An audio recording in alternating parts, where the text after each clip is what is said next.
Hey there, moms, and everybody else who wants to watch. It's Jessica here from Wayfinder Mom, and I am just so excited. Today, I am focusing on some Disney planning.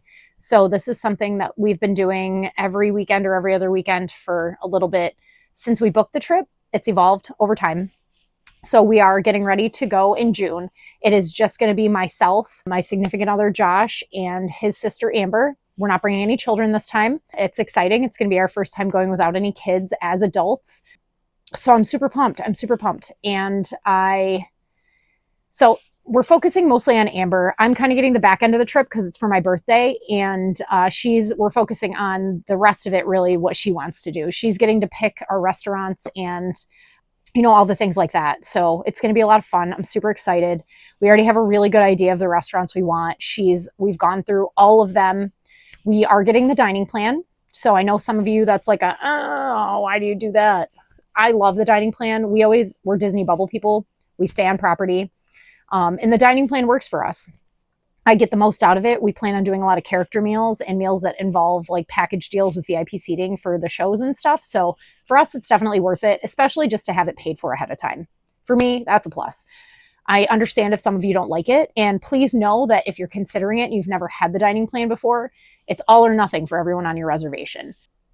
So either everyone on your reservation for the entire length of your stay has to get the dining plan and you pay per day per person, or nobody gets it. So if you're thinking about it or on the fence about it, do the math versus if you get the dining plan for everyone per day per person, what does that look like? And if you don't get the dining plan, what does that look like for you as well? Are you people that just kind of wander around and want to kind of eat what you want when you want it and you don't really want to sit down for meals? Dining plan might not be for you. We like sit down meals, at least one per day. We like to do character experiences and get, those different types of experiences. And that's when you usually find that it's worth it. So if you're questioning it, just do the math and choose what's right for your family. Doesn't mean you can't get reservations. Doesn't mean you can't have nice sit down meals, but we do. So for the dining plan, we book 60 days out. I believe that's everyone for reservations for Disney dining. If you're eating at a Disney restaurant, you have to book out 60 days in advance is when the reservations open, and they fill up pretty quickly. So yeah, I have a travel agent who helps us book our reservations, and we usually get what we want, and I'm pretty grateful. Always have a backup though, because your reservation may not be available. You might not get it depending on how busy it is and what the requests look like from all the other guests that are attending. So I'm going to get out my notebook here. This is my Disney planning notebook.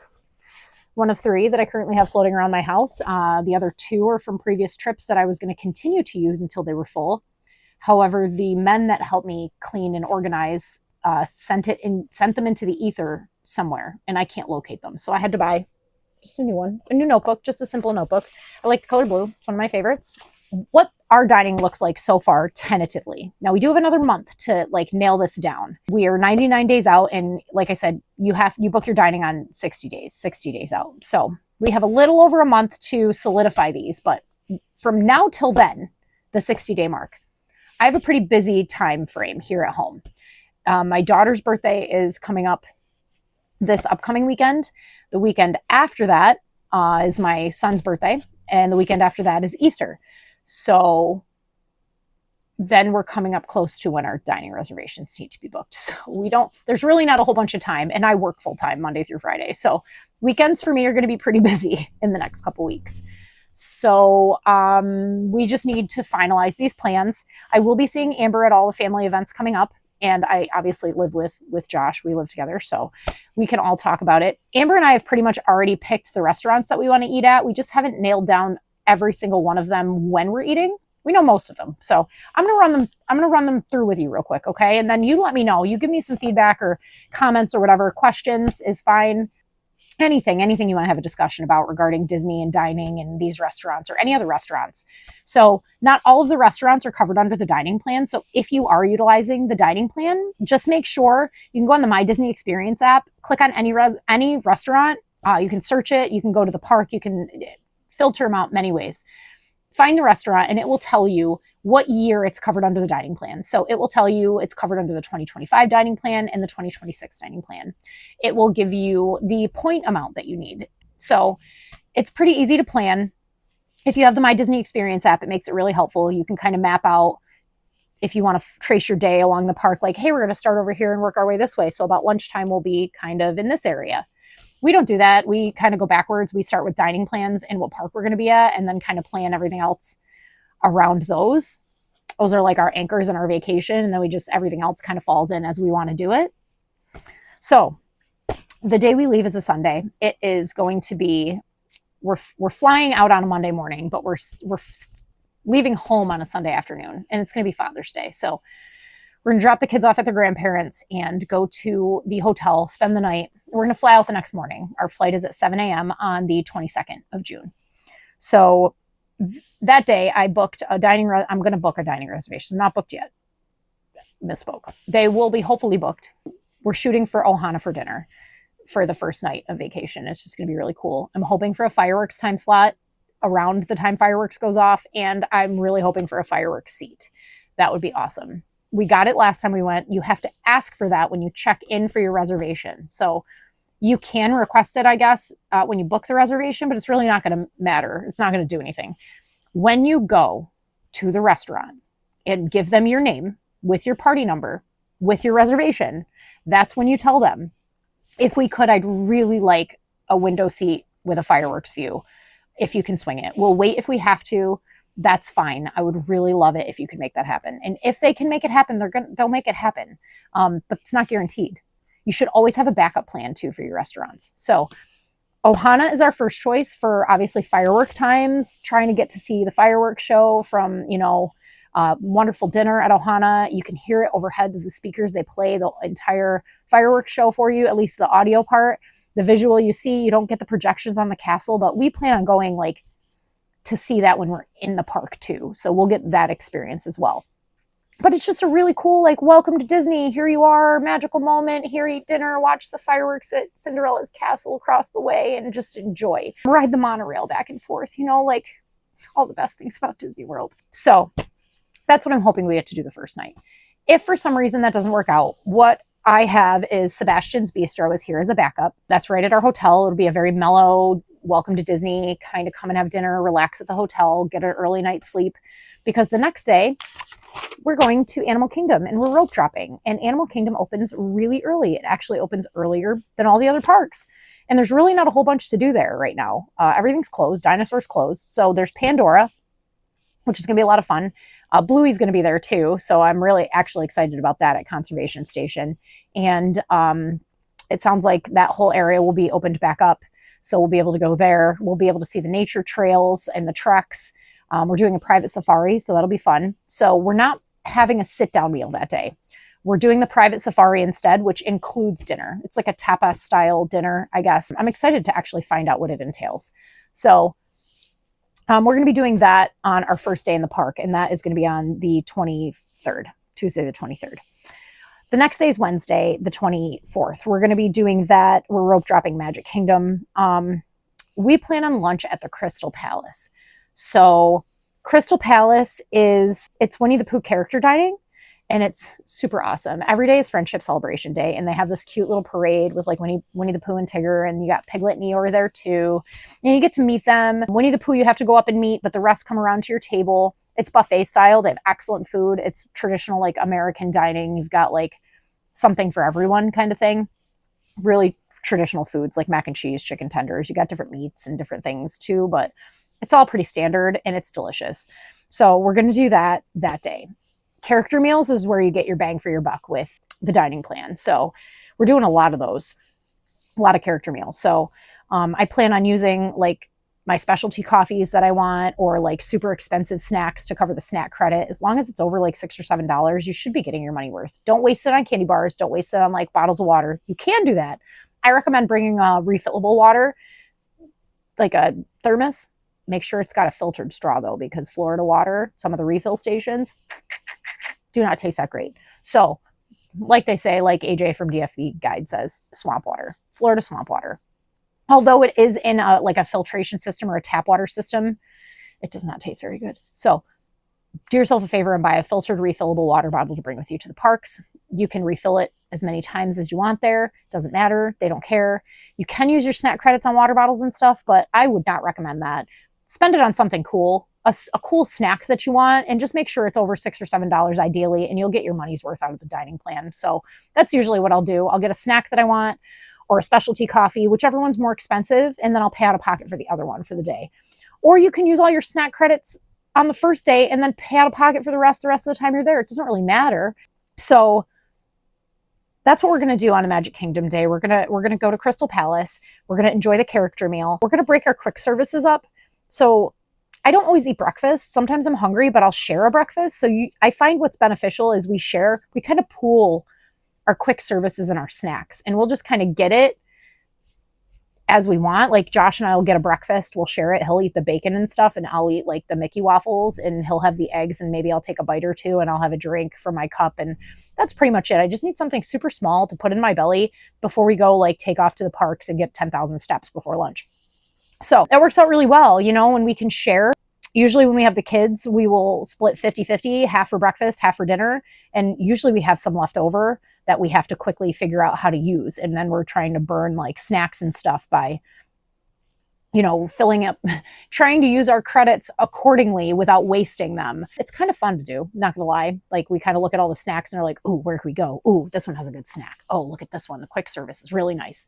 And it helps us expand our options, and we learn new things about different restaurants. So we don't just stick with our comfort zones and the things we like, because there's so much good food around Disney. And you just got to try it. You just got to be willing to try it. So that's it for Crystal Palace. We're going to kind of make our quick services work around when we're hungry. Same with the snacks. Try to get our money's worth out of them. The convenience of it being paid for ahead of time literally makes all the world of difference to me. Thursday is our down day. We're not doing a park day. So we're probably going to eat at a hotel or Disney Springs. Right now I have written down 1900 park fare. So if for some reason we don't get Ohana the night we get there, what I'm probably going to do is book this day as a breakfast at Ohana instead of lunch at 1900 park fare, because they have a character meal, and I've never done the breakfast Ohana character meal. I feel like that would be kind of cool. And I think it's a buffet. I'm not 100% sure. So we might do that if we can't get the fireworks show. Maybe we'll try to get the fireworks show for this. I'm not sure. But at this point, we would have already seen it in Magic Kingdom, because that's what I plan on doing Wednesday night, is the fireworks and the parade at Magic Kingdom. So Thursday, I feel like as long as we get Ohana, either before or after we do the fireworks at Magic Kingdom, it doesn't really matter. I'm okay with either one. I'm pretty flexible, guys. I'm pretty flexible. And you have to be flexible too, because if you're not flexible, your vacation is not going to be magical for you, because things are going to change. It's going to happen. You can't plan every single step of the trip. You can try. It's not going to work out that way though. You have to be flexible at least a little bit. You can't go in without a plan, but you got to have somewhat of a baseline plan, if you catch my drift, like a guideline of what you're going to do. Anchors in your vacation, so to speak. So that's what we're going to do Thursday. It's a down day. We're going to eat at like the hotel or at Disney Springs. Right now, like I said, I have 1900 park fare written down, but my backup could be Ohana for breakfast. Friday, we're going back to the parks. We're rope dropping Epcot. We're going to have lunch at the Coral Reef. Amber's really excited to have lunch at the Coral Reef. I love the Coral Reef. Josh loves the Coral Reef. We love the environment. I know a lot of people are like, it's gone downhill, blah, blah. You know what? Not interested. The aquarium is still awesome. Eating next to the aquarium is still awesome. The vibe in the restaurant is fantastic. The food is great. Yeah, it's a lot of seafood. We don't eat seafood. We still find something on the menu that we really like. Okay. I really just thoroughly enjoy this as a lunch option. So I'm excited to do this with her. And then Saturday, the 27th, we're rope dropping Hollywood Studios. So here I'm kind of like, I know where we want to eat for the next 2 days for that Saturday and Sunday, but I'm not sure what order on which days. So I know I want to eat at Sci-Fi Dine-In, Garden Grill, and 50s Primetime. Okay. I know I want to eat at those 3 places. Not sure. I know I definitely want to eat at 50s Primetime on my birthday. Don't know if I want to do it for lunch or dinner. Probably dinner on my birthday. And we're going to package it with the VIP dining package for VIP seating for Fantasmic. That would just be a great way to end my birthday, with the freaking VIP seating for Fantasmic. I'm going to cry and bawl my eyes out the entire time. And it's going to be fantastic. It's going to be wonderful. But I can't decide if I want to do I want to do Sci-Fi Dine-In on Saturday while we're at Hollywood Studios? Because I don't know. We're not going to be spending a whole bunch of time at Hollywood Studios. So I think the best way to do it is to do the way I have it. Saturday, I have us rope dropping Hollywood Studios, and I have lunch at Sci-Fi Dine-In. That will give us the opportunity after Sci-Fi Dine-In to decide whether or not we want to stay at Hollywood Studios. There's not going to be a lot that Amber's going to want to do there. I really don't need to, like, I like the Star Wars stuff. It's cool. I love Star Wars, but if I do it every time I go. I love Rise of the Resistance. I love Star Tours. You know what I mean? I love all the attractions, but I don't need to do them this time, if that makes sense. So if Amber wants to skip over the majority of those, that's fine with me. So I don't know how long we'll be staying in Hollywood Studios. So I think I'm going to keep Sci-Fi Dine-In here. So my other thought was to take Sci-Fi Dine-In and eat there for lunch on Sunday because we're doing 50s prime time for dinner. But that's a lot of time at Hollywood Studios. I love Hollywood Studios. It's one of my favorite parks. But Amber is not going to want to spend a whole bunch of time there. And I feel like anything we're going to get done there, we're going to do between Saturday morning and the time around 50s prime time before we do Fantasmic. I think that'll be plenty of time for Hollywood Studios. I could be wrong, but in my mind, for what our plan is going in, I think we'll do Sci-Fi Dine-In for Saturday. And then I think Sunday we're going to double up because we didn't get one. We didn't do a sit-down dinner or lunch for the day we did Animal Kingdom that we're doing the safari. So we have an extra meal credit. We could have chosen to do a meal that requires 2 credits. I don't really want to do any of those though. So what we're going to do is we're going to do Garden Grill, I think, for lunch at Epcot. And then we're going to 3 parks on my birthday. I have things I want to do at Epcot, things I want to do in Magic Kingdom, and things I want to do at Hollywood Studios. So I think what we might do is start our day at Epcot. Because we're probably surprisingly going to spend more time at Epcot and Magic Kingdom than anywhere else. So we're probably going to do lunch at Garden Grill. It's a character experience and it's a rotating restaurant. Like, who doesn't love that? Because some of the things I want to do at Disney and Epcot on my birthday are right there in the Land Pavilion. They're right. It's Soarin'. I'd love to see the new one, Soarin' Across America. And then that comes out in May, by the way. Super excited. It'll be there a month before we go. So I want to do that.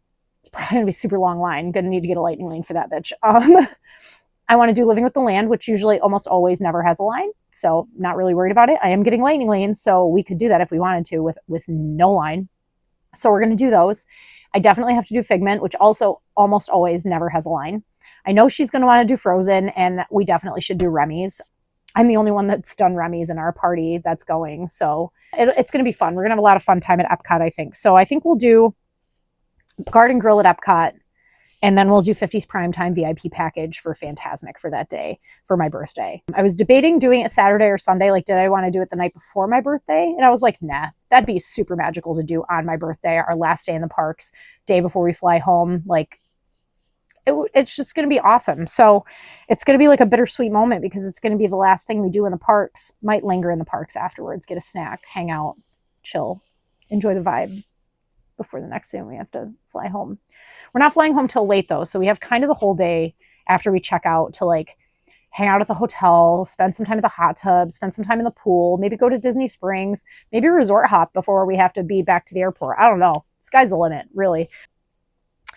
And I don't think we don't have any meals for Monday. So I believe we've got, let's see, we're staying Monday, Tuesday, Wednesday, Thursday, Friday, Saturday, Sunday. So we're staying 7 nights, and I believe that puts us at 7 meals. Yep, let's see. So to recap, this is what we're shooting for. Ohana, the night we get there. The next day, we're not doing any sit-down meals.